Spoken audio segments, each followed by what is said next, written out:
Hello and welcome to the Aposta-Sea. There's a lot of content out there, and you need a sea captain to navigate your way through all the different channels and posts out there, and I'm the man for you, for the job. Ocean blue, I came home for you. Cut my hair in the dress that you wear. Don't you leave, now it's my time to go. Well, this is the Aposta-Sea on the go. I'm not able to get to my computer at the moment. I'm working, so I thought I'd just have a little fun with it and be on the road doing the Aposta-Sea. So I hope you're all doing well. I thank you for clicking here. First thing I wanted to mention is you may have noticed in your feed yesterday that there was a video posted with Wally from JW Thoughts. A few of you saw that. I privated it because I wanted to, honestly, I jumped the gun and I released it too quickly for it to be properly promoted so that we can have the benefit of extra traffic and hopefully expand the channel and talk to more people. So it will be back if you missed it. And please like and share it and all that stuff. Okay, with that out of the way, I have one person I'm going to promote today. If you have been watching our channel, you have noticed Rion, who has been doing our news segments, generally about once every week or two. And she's been part of our table discussions, and she's been a very valuable member of our group. So maybe you're not familiar with her work on her own channels. So I'm obviously not recording on my computer, so this has to be a video and then pasted video. So here we're going to see some of her work. So let's check it out. I'm going to tell you why I believe that Jezebel's murder was the result of a coup attempt and had nothing to do with who she worshipped. Jezebel was an intelligent, multilingual, business-minded, affluent high priestess. And as an empowered woman, she posed a threat to the patriarchy. The sordid tale in the Bible comes centuries after the queen lived. So how can I be certain that she was targeted and her death was a necessity to further the patriarchy? Firstly, because men, right? But secondly, Jezebel was a polytheist. Generally speaking, polytheists make room for other people to share their temples, their worship, and their rituals. It was thought that the gods worked together. They are all part of the divine realm that can be accessed through rituals and ceremony. Jezebel came from the land of Phoenicia to marry the king of Israel, Ahab. Marriages between kingdoms help promote trade and business relationships, among a plethora of other things. I can't think of a reason that Jezebel would refuse worship of her husband's god. None. It was modus operandi. There were no qualms about that. Obviously, it's the Yahwists who take issue with polytheism and are jealous of what Jezebel has. A beautiful woman with influence at the temple and therefore influence over people. Here is a detail that I feel is important. Jezebel gave all her children theophoric names related to Yahweh.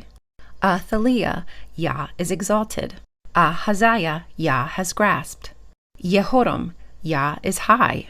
I understand that nowadays many people probably have no idea what their name means, so it could be just conjecture. But to name your children after a god that you supposedly hate is information that I feel is often overlooked and pertinent. For instance, in Genesis 30, a few children are born, and the names given to them fit the emotional moment. One child is named Gad because Gad is the god of fortune, and how lucky for him to be born. One child is called Asher because people will call me happy. If it's not obvious, Asher and Asherah share etymology. It's evident that those names were chosen because of their meanings. After the death of her husband Ahab during battle protecting the land from Aramean forces, the Yahwists, particularly the prophet Elisha and Jehu, take their opportunity to seek vengeance on Jezebel. They hunt down and kill every member of her family while they are reeling from battle with the Arameans. They are mostly concerned with the takedown of the queen. Priorities, right? Then they repeat the same process in the kingdom of Judah. Yehoram is king of Judah, and Jehu has him murdered. He then sets his sights on Athaliah, who is the new queen of Judah, wife of Yehoram, who he just killed. For years they plot on overthrowing her, but here's the kicker. Jehu, the chosen man who was responsible for the massacre of Jezebel's entire family, was also an idolater. He worshipped false gods. All accusations leveled against Jezebel, Jehu too was guilty of. Her family was destroyed while he was touted as a hero. The vilification of Jezebel came down to the fact that she was a threat to their power structure. Even when Jezebel knew her death was approaching, she died as dignified as she could. But even in her death, they mocked and belittled her and said that she was dressing up as a whore so she could fuck the man that just destroyed her family in order to try to live. Ew? No? That story is definitely told from a male perspective. Jezebel's story was written sometime around the exile, hundreds of years later, crafted to paint a legendary, powerful woman as a harlot, as if that gave them some kind of right. When at the end of the day, what Jezebel was being punished for, Jehu was being honored for. What painful irony for one of the most prominent women of the 9th century. Will we ever know the true story? No. But at least we can glean information between the lines of the Bible and give Jezebel her props. Long live the queen.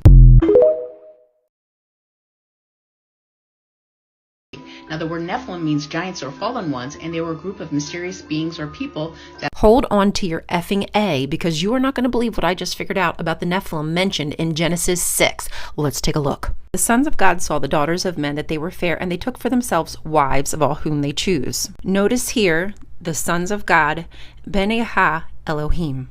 Bnei Ha Elohim means sons of El, sons of God. These are not angels. This is the divine council of the Canaanite pantheon mentioned in extant Ugaritic texts. Notice here, Yahweh is in the divine assembly with the Elohim, who they call judges. Elohim are sons of God.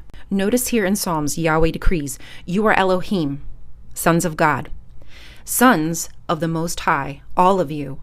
Nevertheless, you will die like mortals, like any prince, you will fall." And I get what you're thinking. Sons of God. Well, angels could be sons of God too, Rion. Yahweh is a Elohim. So then you would have to be saying that Yahweh is also an angel. So that argument doesn't work. Ugaritic text, El has this divine council that's made up of his sons and daughters. So at one point in history, Yahweh is one of these Elohim. But as he rises up through the pantheon and takes El's place, now those that were his brothers and sisters would now be subservient gods to him. The Nephilim are not angel babies. They are babies of gods. And when you take all that into context and realize that the Greeks are writing similar stories about the Titans, this gives a whole new meaning of what Genesis was trying to relay. Between Genesis and Psalms, what I feel like we are witnessing is the gods being demoted by Yahweh.